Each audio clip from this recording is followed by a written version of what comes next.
एक अलहदा उदाहरण देता हूं।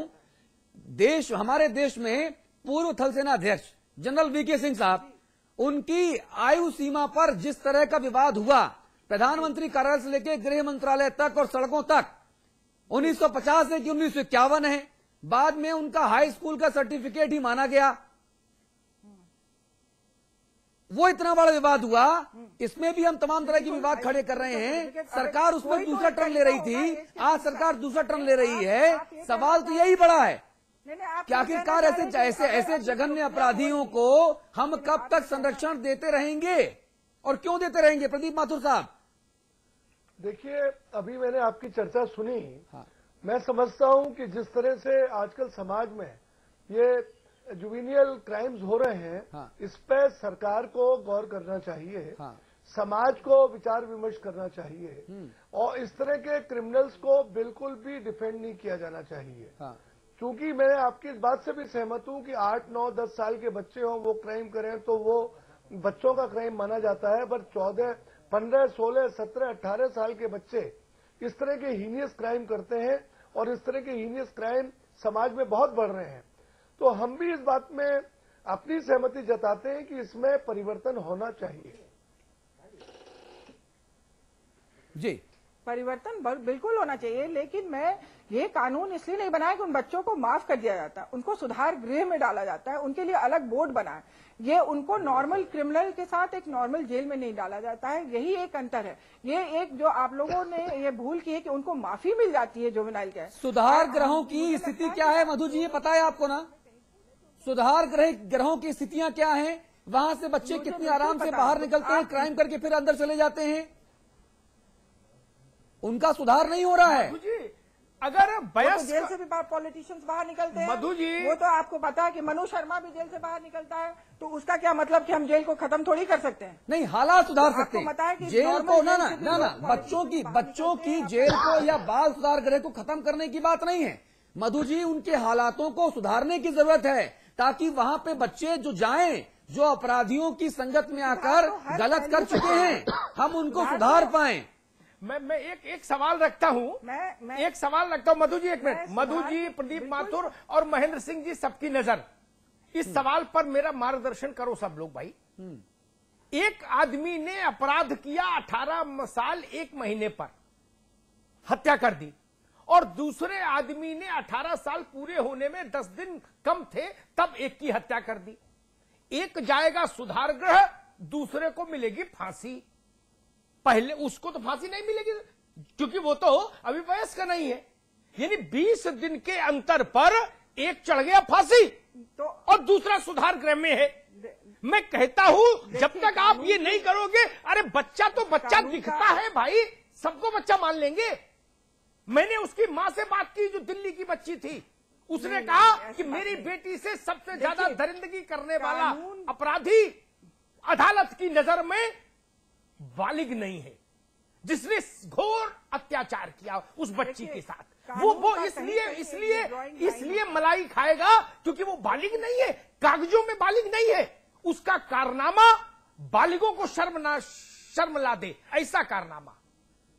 जियाउल हक को सीने में गोली मारने वाला आदमी, वो कह रहा मैं बच्चा हूं, जिसने देसी तमंचे से उनकी छाती छलनी कर दी, वो कहे मैं बच्चा हूं जी, इसलिए मुझे तो सुधार गृह में भेजो, मेरे ऊपर तो फिर ये नियम कानून लागू नहीं होंगे। मैं आपकी भावनाओं की बहुत कदर करती हूँ, ये नहीं चल सकता इस देश में। आपकी भावनाओं की बहुत कदर करती हूँ, लेकिन विवेक से कानून का निर्णय होता है, भावनाओं से नहीं। इस बात को आप भी अच्छी तरह से जानते हैं। कानून की अपनी अतिशयोक्तियां, अपनी लिमिटेशंस होती है। 18 साल जिस दिन डेट ऑफ ऑफेंस है, अगर वो बच्चा, अगर जो भी व्यक्ति है 18 साल का है तो वो, और 18 साल से कम है तो वो जुवेनाइल माना जाएगा, क्योंकि कहीं न कहीं हर चीज में एक विड्रॉइंग लाइन होता है। तो आपको वो लाइन, अगर देश में हमें कानून व्यवस्था बना के रखनी है तो वो मान के चलना है, चाहे उसमें कमी हो चाहे अच्छाई हो। लेकिन ये कानून, इसकी मैं बहुत पक्षधर हूं, क्योंकि मुझे ये मानना है कि बाय एंड लार्ज ये कानून एक बहुत बड़े हित के लिए बनाया गया है और मैं इसकी पूरा समर्थन करती हूँ। इसकी अपनी कुछ कमियां हैं। हाँ भाई, बर्थ सर्टिफिकेट नहीं होना चाहिए, सिर्फ बर्थ सर्टिफिकेट मान्य नहीं होना चाहिए, मेडिकल बोर्ड होना चाहिए, उसके लिए मेडिकल बोर्ड बर्थ के एज का निर्णय करना चाहिए। इसमें कहीं मुझे कोई इसमें मैं बिल्कुल समर्थन करती हूँ कि सिर्फ और इसी के लिए हम लोगों ने पिटीशन भी फाइल की है सुप्रीम कोर्ट में, जिसमें ये सेक्शन 12 को चेंज करने की बात कही है कि हाँ भाई इसके सिर्फ यही एक आधार नहीं होना चाहिए एज को मानने का। बहुत बार जहाँ जज को भी ये लगता है कि ये सर्टिफिकेट्स इनफ नहीं है और उसको कहीं डाउट होता है, तो वो लोग अपने बिल्कुल उनको ये अधिकार है कि वो एक उम्र की फिर से दोबारा जांच कराएं और मेडिकल बोर्ड को बैठाएं। जब भी उनको ये लगता है, जब वो कटघरे में खड़ा होता है और जो अपने को जुवेनाइल प्रोक्लेम कर रहा होता है और उनको वो लगता है कि वो जुवेनाइल नहीं है और वो झूठ बोल रहा है, तो जज को ये पूरा अधिकार है कि वो मेडिकल बोर्ड का गठन करने का वो ऑर्डर करे और उसके हिसाब से उसको जांच करे और ये साबित करे कि वो जुवेनाइल है कि नहीं और उसके हिसाब से निर्णय दे। लेकिन जुवेनाइल जस्टिस एक्ट एक यूएन चार्टर के हिसाब से बना है और वो बहुत रिसर्च्ड वर्क है। इस पर बहुत सारे देशों का अपना उसमें इनपुट है, उसको हम ऐसे अवहेल करके उसको गलत साबित नहीं कर सकते। मैं इसके लिए माफी चाहती हूँ। मधु जी, आपसे कहा नहीं मैंने कि आप गलत साबित करिए, ये मानिए। मैं सिर्फ मेरे सामने जो नजीरें आ रही हैं ना, 8 बरस हो गए, हिंदुस्तान की अदालत अभी ये तय नहीं कर पाई कि लखनऊ में उस 13 साल की बच्ची को मौत देने वाला वो वैशी बालिग है या नाबालिग है। 8 बरस हो गए। तो ये अजब हाल है इस मुल्क में भाई। अदालतों के सिंह साहब से अजब माहौल है इस देश में। अमिताभ जी, इस मुल्क में मधु जी, महेंद्र सिंह जी हमारे साथ हैं। आप बीजेपी के नेता हैं, हम इनसे भी बात कर लें। हमें लगता है कि हम जो चर्चा है बहुत फोकस्ड कर रहे हैं, लेकिन चर्चा का वक्त भी लगातार आगे जा रहा है। महेंद्र सिंह साहब, मेरे पास जो एक आंकड़ा है जिसमें जब ये संसद में बहस हो रही थी, स्टैंडिंग कमेटी की रिपोर्ट में कहा गया, the standing committee observe that very crucial states like Jammu and Kashmir, Jharkhand, Uttarakhand, Andaman and Nicobar, Chandigarh, Dadra Nagar Haveli, Daman and Diu, Lakshadweep have no homes for juveniles. North eastern states have very few observation homes. Besides, there are very few juvenile justice boards in certain states, and those are their lack in human resources leading to massive backlogs of cases and extremely slow disposal of cases in judicial courts.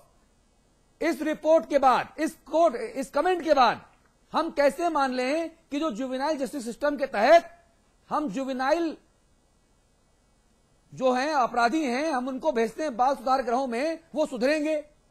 कहां से लाइएगा आप बाल सुधार गृह इन प्रदेशों में जिसकी बात संसद की स्टैंडिंग कमेटी कहती है?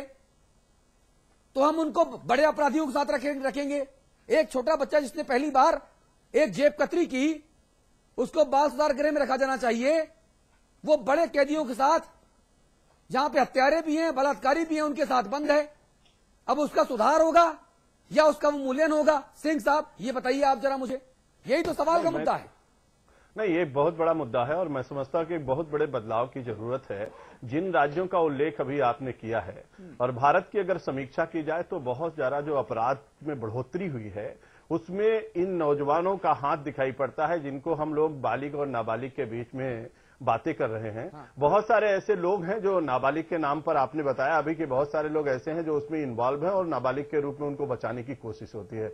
मेरा ये पूरी तरीके से मानना है कि वो चाहे बालिग हो चाहे नाबालिग हो, और जिस तरीके से अपराध में बढ़ोतरी हो रही है, अभी अभी मधु जी कह रही थी, मैं उनसे भी कहना चाहता हूं, कानून कुछ भी बना हो, कानून बार बार बदले गए हैं, कानूनों में परिवर्तन होता है, लेकिन इस पर एक बड़ी बहस होनी चाहिए कि एक व्यक्ति गोली मारते समय तो बालिग बन जाता है और गोली मारने के बाद वो नाबालिग बन जाता है। और आपने भी बताया कि 15 दिन पहले वो नाबालिग रहता है और 15 दिन बाद बालिग हो जाता है, तो 15 दिन पहले वाले को हम लोग सुधार गृह में भेजते हैं और 15 दिन बाद वाले को हम जेल भेजते हैं। ये कोई पैमाना नहीं है, और इसलिए सबसे बड़ी बात यह है कि हमको आपको एक समीक्षा करनी चाहिए कि जिनको हमने सुधार घर में भेजा था उसमें से कितने सुधर करके बाहर आए। अभी जिनको हम बहस कर रहे हैं, चर्चा कर रहे हैं, उसमें से कितने ऐसे लोग हुए जो सुधर करके समाज का काम करने लगे, जिनमें छोटे छोटे बच्चों को पकड़ करके उनसे अपराध कराया जा रहा है, अपराध में उनको इन्वॉल्व किया जा रहा है। 21वीं सदी के भारत में हम आप खड़े हैं, और जब हम देखते हैं कि एक छोटा सा बच्चा कंप्यूटर पर बैठता है, टीवी देखता है और बाकी सब करता है और समाज में अपराध करता है, चाकू मारता है, गोली मारता है, वो सब कुछ करता है, और उस समय वो करते समय वो अपनी सोच के अनुसार पूरी तरीके से परिपक्व है, बालिग है, लेकिन जब करके निकलता है तो कोर्ट में उसको डिफेंड करने के लिए बहुत सारे लोग नाबालिग सिद्ध करते हैं। मैं मानता हूं कि सुधार गृहों पर और बाकी सब चीजों पर एक बार समीक्षा होनी चाहिए, और जिन लोगों को उसमें भेजा गया उसमें से कितने अच्छे लोग निकल करके आए, इस पर बातचीत होनी चाहिए। माथुर साहब, मेरे पास नेशनल क्राइम रिकॉर्ड्स ब्यूरो की भी कुछ टिप्पणी है, जो संसद में रखी गई है, जिसमें किसी प्रकार के तोल मोल और टाल मटोल की गुंजाइश नहीं है। ये संसद की रिपोर्ट है, जिसमें कहा गया है national crime records bureau figures shows that the incidence of juvenile crimes has gone up in almost all the states, with Maharashtra topping the list. But as these battered children are sent to remand homes, more abuse and neglect is heaped on them. Remand home में भेजिए, सुधार गृह में भेजिए, वहां पर भी इनमें सुधार नहीं देखा गया। ये नेशनल क्राइम रिकॉर्ड ब्यूरो कहता है, ये हमारी रिपोर्ट नहीं है। फिर हम बार बार उनको सुधरने का मौका दे रहे हैं, सुधार उसमें नजर नहीं आ रहा। हम बढ़ते पॉपुलेशन के साथ अपराध बढ़ रहे हैं। ये तर्क एक बारगी हर किसी के ऊपर थोप नहीं सकते माथुर साहब। देखिए, ये बिल्कुल गंभीर विषय है और समाज को सही दिशा में जाने के लिए इसको रिव्यू करना पड़ेगा। और ये आपका जो नेशनल क्राइम ब्यूरो की जो आंकड़े हैं, हाँ, वो दिखाता है कि भविष्य इस तरह से उज्जवल नहीं है। ठीक बात है। और जिस तरह से नौजवान पीढ़ी, और नौजवान पीढ़ी में भी जुवेनियल 16, 17, 18 साल के बच्चे, जिनको फोर्सेबली भी कभी कभी क्राइम कराया जाता है, वो गैंग्स जो इनको पालते हैं और उनको ये सुरक्षा का एक वो देते हैं, शेल्टर देते हैं कि तुम क्राइम करके आओ, तुम्हें बचाएंगे। तो मैं समझता हूं इसके लिए भी भारी रकम ना, ये प्रूफ नहीं हो पाता ना, ये प्रूफ नहीं हो पाता। सवाल तो ये बड़ा है, ये प्रूफ नहीं हो पाता। अब दिल्ली में चलती बस में जो दरिंदगी हुई, अब उसका जो सबसे बड़ा दरिंदा था वो कहता साहब मेरी उम्र 18 साल में 4 महीने कम है जी। देखिए, अब उसको मान लिया गया। ना अभी प्रूफ नहीं हो पा रहा। बाकी जो बलात्कारी हैं, राम सिंह जो अब इस दुनिया में नहीं रहा, खुदकुशी कर ली, बाकी जो 4 बलात्कारी हैं वो कह रहे हैं कि साहब सबसे ज्यादा दरिंदगी करने के लिए इस नाबालिग ने हमको उकसाया, लेकिन अभी प्रूफ नहीं हो पा रहा क्योंकि वो बच्चा है जी। देखिए, आजकल जो है दिमागी तौर पे मेंटल IQ बच्चों की बहुत हाई होने लगी है। हाँ। खाली फिजिकल एज से ही नहीं काउंट करना चाहिए। हाँ। आप उस जमाने के आज से 20 साल पहले के बच्चों की बात करिए, 25 साल पहले बच्चों की बात करिए, उनका दिमाग तेज होता था पर और मामलों में तेज होता था। अब जो है लोगों की मेंटल IQ, कंप्यूटर एज और इतना फास्ट कम्युनिकेशन सिस्टम की वजह से वो लोग भटक रहे हैं नौजवान, और ये खासतौर से जुवेनियल पीढ़ी। हम लोग इतने एक्सपर्ट नहीं है इन सब मामलों में। ठीक है मधुसूदन जी, लेकिन अपराध वो लोग ज्यादा कर रहे हैं जिनके पास कंप्यूटर, लैपटॉप, आईपैड, ट्राईपैड, साईपैड नहीं है। वो भी जो 18 वर्ष से कम के लोग हैं वो भी अपराध ज्यादा कर रहे हैं। चिंता का मुद्दा ये भी है कि जिनके पास कम नहीं, सभी लोग अपराध ओवरऑल नेशनल स्टैटिस्टिक बढ़ रहा है। उसके बहुत सारे कारण है, क्योंकि पहले अपराधों का दर्जन ही नहीं होता था इतना। अब हमारे सिस्टम्स बहुत इंप्रूव करके है, तो हमारे पास अच्छे डाटा और स्टैटिस्टिक है। पहली बात है। दूसरी बात है, वह सबसे इम्पोर्टेंट बात, सब लोग ये कह रहे हैं कि इसमें बहुत बड़ी समीक्षा होनी चाहिए। बिल्कुल मैं सहमत हूँ। अगर किसी भी लॉ का रिव्यू होता है तो होना चाहिए, बहस होनी चाहिए उसमें सदन में, और एक नया प्रस्ताव लाना चाहिए जिसमें अगर वो लोग चेंज ला सके और उसमें सुधार ला सके तो उसका बहुत वेलकम है। लेकिन अब उसी समय मैं ये भी कहना चाहूंगी कि सिस्टमिक फेलियर के कारण किसी भी कानून को गलत नहीं साबित कर देना चाहिए। अगर 498 में बहुत सारे लोग इनोसेंट विक्टिम हुए हैं, बहुत सारे लोगों पर गलत कानून लगा के उनको जेल भेजा गया, लेकिन 498 आने के बावजूद ऑफकोर्स जरूर है कि ये दहेज प्रथा में कमी आई है, और दहेज से जो लोग जलने वाले थे वो उत्पीड़न भी बढ़ा है, कानून गलत नहीं, उत्पीड़न भी बढ़ा है। मैं जानता हूं गाजियाबाद में एक पत्नी पीड़िता संगठन है, उसमें हर वर्ष तकरीबन 10 से 18 हजार व्यक्ति जो पत्नियों के द्वारा पीड़ित हैं वो बढ़ रहे हैं, इंडिया वाइड बढ़ रहे हैं। कोई मिस्टर चुग हैं जो उसके अध्यक्ष हैं, पत्नी पीड़िता संगठन है, अलग मुद्दा है। अमिताभ जी से बात की टिप्पणी। देखिए, मैं मानता हूं आज का जो समाज है, यूएन चार्टर में क्या लिखा, मैं तो पढ़ा नहीं यूएन चार्टर। तू कहता है कागज लेखी, मैं कहता हूं आंखन देखी। मैं तो कबीरपंथी आदमी। मैं जो देख रहा हूं, 3 उदाहरण दूंगा। आशियाना में 13 वर्ष की बच्ची को मृत्यु के मुख में पहुंचाने वाला वह राक्षस अदालत की नजर में वयस्क नहीं है। 8 साल हो गए उसको। अगर तब 10 का भी रहा होगा, 10 से कम तो रहा नहीं होगा। अव्वल तो 10 से ज्यादा ही रहा होगा, जैसा उसने घिनौनी वारदात की। आज तक अदालतें गोल गोल घूम रही हैं, गोल गोल। वकील साहब फीस पे फीस लिए जा रहे हैं, बोले जुवेनाइल जस्टिस कानून की जय हो, आने दो पैसा। ये एक उदाहरण।